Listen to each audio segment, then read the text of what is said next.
Teman-teman, sebelum kita mulai pembelajaran pada hari ini, mari kita berdoa. Doa dari Tuhan.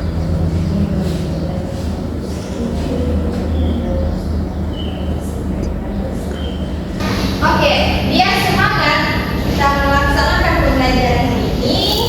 Bagusnya kita akan melakukan ice breaking yang akan dipimpin oleh adik Puput Putri Novela. Kepada adik-adik yang berdiri, silakan.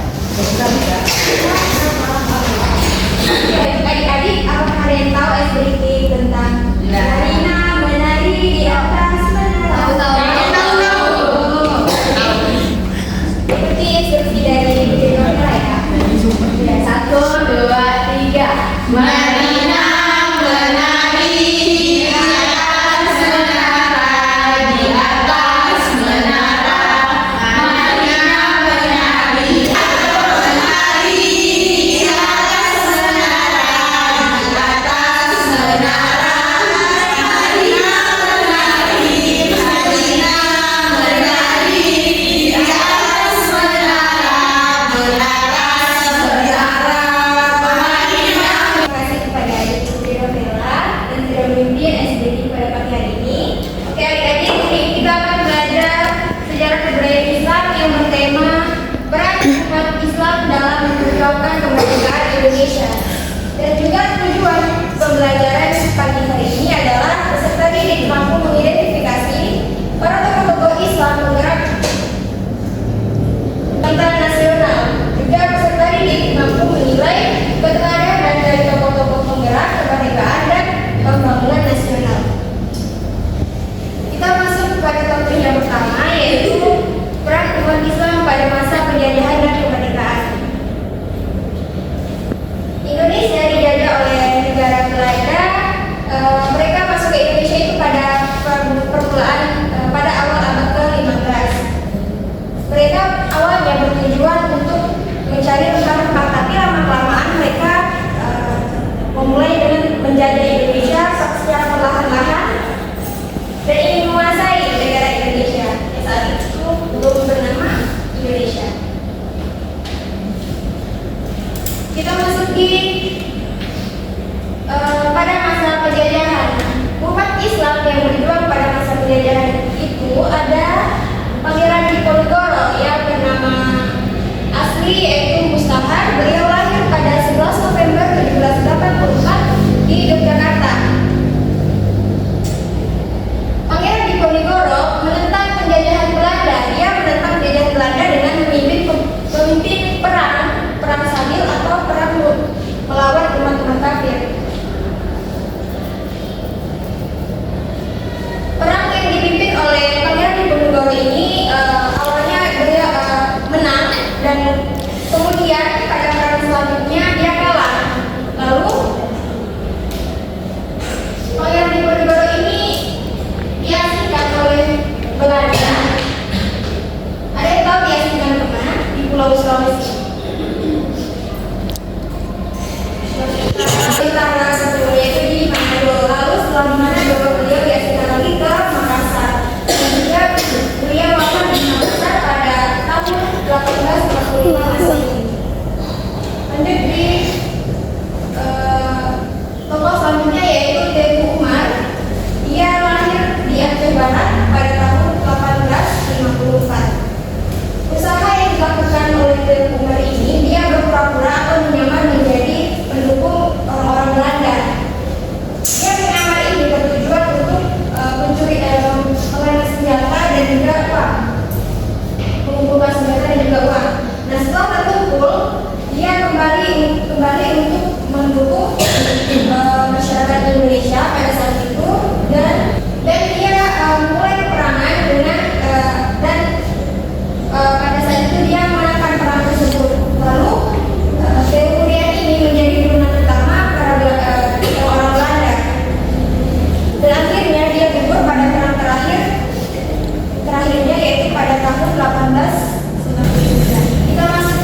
berjuang untuk memajukan pendidikan Islam yang lebih luas dan menghilangkan praktik-praktik bid'ah pada masa itu.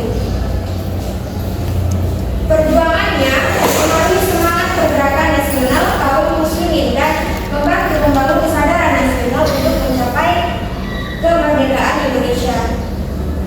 Kita lanjut ke yang terakhir, yaitu Kiai Haji Muhammad Hasyim Asy'ari.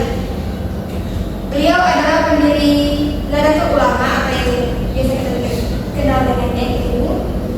Beliau lahir pada 14 Februari 1851 di Jombang, Jawa Timur.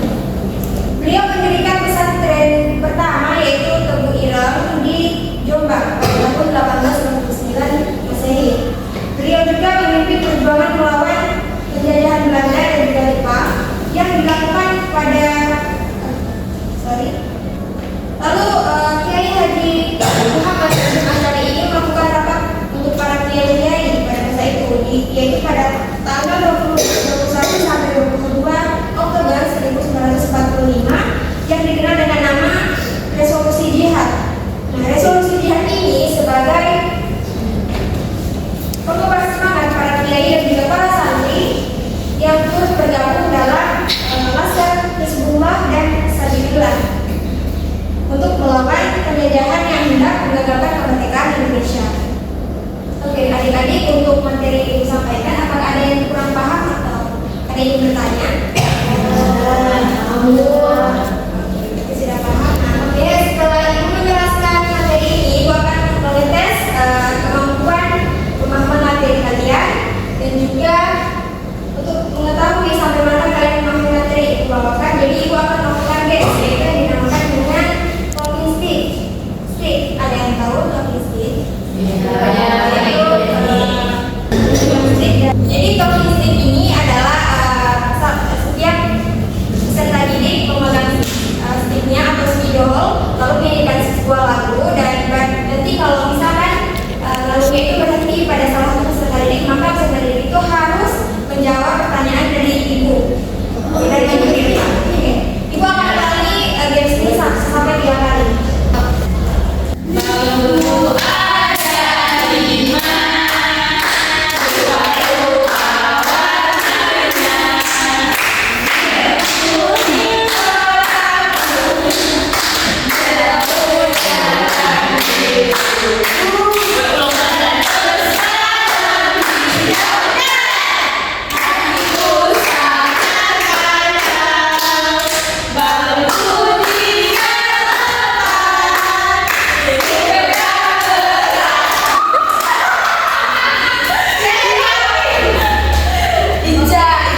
masyarakat.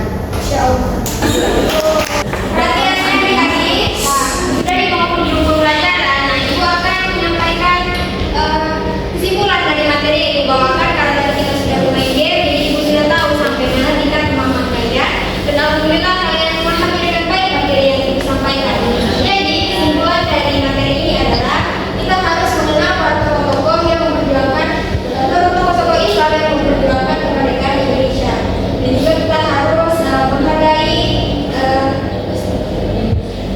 peninggalan-peninggalan mereka. Contohnya kita juga harus menghargai organisasi-organisasi yang telah mereka dirikan. Dan demikian untuk mengakhiri pembelajaran kali ini, Ibu ingin salah satu dari kalian memimpin doa di depan kepada Nia Mukhtar untuk maju.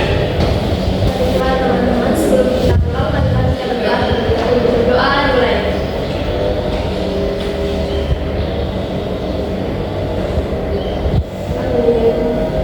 Terima kasih Tuhan.